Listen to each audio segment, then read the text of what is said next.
ईद से कबल महंगाई के तूफान ने कारोबार तबाह कर दिया है। कपड़े, चूड़ियां, कॉस्मेटिक्स के रेट आसमान से बातें कर रहे हैं। महंगाई के तूफान के बायस शहर भर की मार्केटें वीरान दिखाई दे रही हैं। तफसीलात आतिफ अली मेमन की रिपोर्ट में।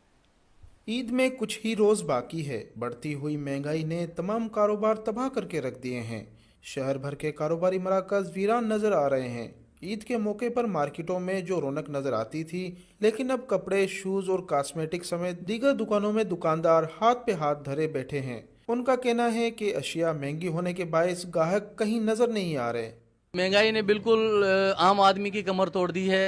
हम दुकानदार सारे के सारे पूरे रमज़ान के इंतज़ार करते हैं कि खुदारा हमारा रमज़ान आएगा तो हमारी ख़रीदो फरोख्त में इजाफा होगा, मगर देखा जा रहा है कि फसल उतरने के बाद भी आम आदमी की खरीदो फरोख्त में कोई भी सआदत नहीं है। बंदे आते हैं पूरा कपड़ा खुलवाने के बाद, फिर सिर्फ रेट सुनते हैं और रेट सुनने के बाद चले जाते हैं। मार्केट जो है सुनसान लगी पड़ी है, कारोबार नहीं है और जो कस्टमर आते हैं वो आके सुनकर और चले जाते हैं। बिल्कुल काम ना होने जैसा है। 1200, 1400, 1500 का सूट लेता है तो कम से कम 1000 रुपये सिलाई है, वो बेचारा क्या करेगा।